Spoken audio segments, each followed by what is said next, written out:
History is often written by the victors, a grand narrative of kings, queens, and epic battles.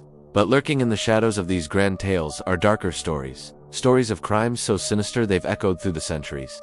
These aren't just ghost stories whispered around a campfire. They're the chilling truths behind some of history's most gruesome events, where the line between myth and reality blurs into a crimson stain. Today, we're pulling back the curtain on these murderous shadows to uncover the gruesome truth. Join us as we step into the past, not to admire monuments, but to walk the blood-soaked ground where sinister crimes were committed.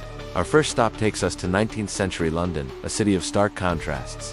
While high society sparkled in gaslit ballrooms, the dark, foggy alleyways of Whitechapel concealed a nightmare. In the autumn of 1888, a reign of terror began. A figure known to the world only as Jack the Ripper stalked the impoverished streets, preying on women in the most brutal fashion imaginable. The name itself sends a shiver down the spine. It came from a letter, taunting the police, claiming to be the killer. Whether it was genuine or a hoax, the name stuck, forever branding the unknown assailant. The victims, all women struggling to survive, were targeted with a horrifying blend of precision and savagery. The mutilations were so specific, they led many to believe the killer had anatomical knowledge, perhaps a doctor or a butcher. The police were baffled. Scotland Yard, in its infancy, was overwhelmed. The public was gripped by a frenzy of fear and morbid curiosity. Newspapers published sensationalist stories, fueling wild speculation. Was he a mad doctor? A foreign sailor? A member of the royal family? Every theory was explored, but every lead went cold. The Ripper's reign of terror was surprisingly brief, lasting only a few months, but his impact was immense. He was never caught. His identity remains one of history's greatest and most terrifying unsolved mysteries. The case highlighted the grim realities of poverty in Victorian London and forced society to confront the darkness that thrived just beneath its polished surface. The Ripper wasn't just a murderer. He became a symbol of hidden evil, a phantom who vanished as quickly as he appeared, leaving only questions and a legacy of fear. Now, let's journey further back in time. To 15th century France, a land torn apart by the 100 Years' War. Amidst the chaos of battle and politics, a figure of immense wealth and power emerged. Gilles de Rais, a decorated nobleman, a marshal of France. He fought alongside the legendary Joan of Arc. He was a national hero, revered for his bravery. But behind the facade of heroism, a monster was hiding. After retiring from military life to his opulent castles, Gilles de Rais descended into a world of depravity that is almost too horrific to comprehend. He squandered his immense fortune on lavish theatrical productions and dabbled in alchemy, hoping to turn lead into gold to fund his extravagant lifestyle. When alchemy failed, he turned to something far darker. He sought the help of occultists, believing that sacrificing children would summon a demon named Baron, who would grant him knowledge and wealth. What followed was a spree of abductions and murders that defy belief. For years, children from the surrounding villages simply vanished. Peasants whispered in fear, but who would dare accuse a powerful lord, a hero of France? Eventually, a dispute with a clergyman led to an investigation by the church. The horrific truth was unearthed. Inside his castles, investigators found the remains of countless children. During his trial, Gilles de Rais confessed to the torture and murder of more than 140 children, though the true number is believed to be much higher.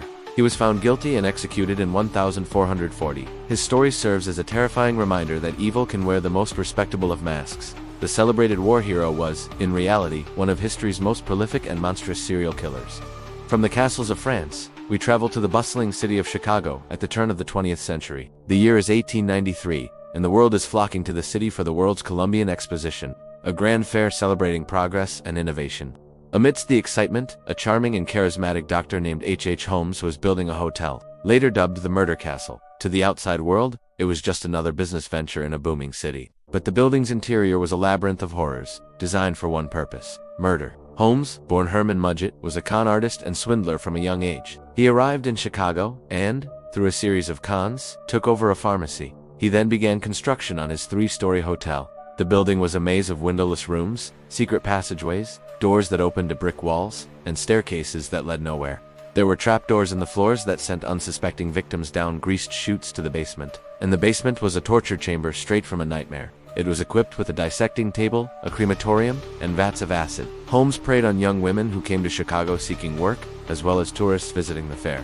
He would charm them, offer them jobs or lodging, and then lead them into his labyrinth. Once they were trapped, he would subject them to unspeakable horrors before ending their lives. He then dissected their bodies, sold their skeletons to medical schools, and disposed of the rest. Holmes's reign of terror ended when an insurance scam went wrong. He was eventually caught, and the full extent of his monstrous creation was revealed. He confessed to 27 murders, but the true number could be as high as 200. H. Holmes wasn't just a killer, he was an architect of death, who turned the promise of a modern city into a terrifying death trap.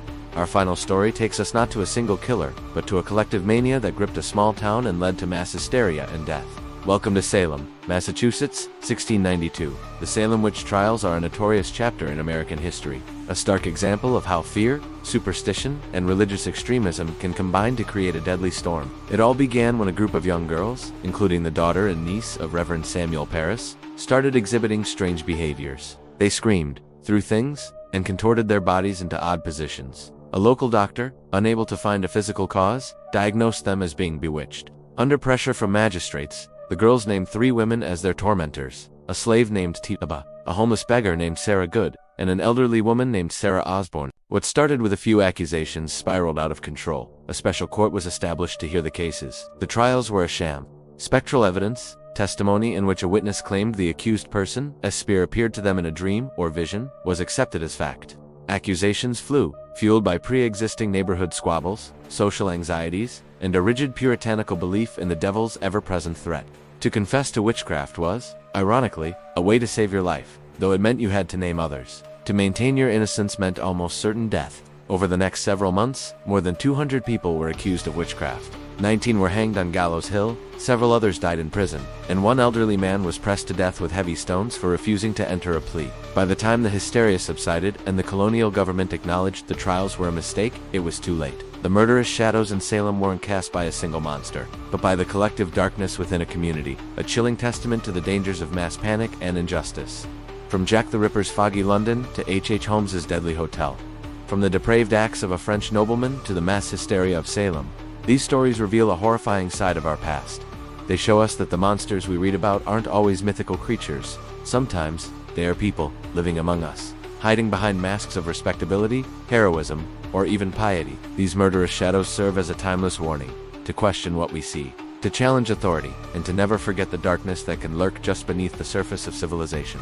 The truth behind these crimes is gruesome, but it's a truth we must remember. Thank you for joining us on this journey into history's darkest corners. If you found this exploration of sinister crimes fascinating, do not forget to like this video and subscribe to our channel for more deep dives into the shadows of the past. Hit that notification bell so you never miss an episode. What historical crime haunts you the most? Let us know in the comments below. Until next time, stay curious and stay safe.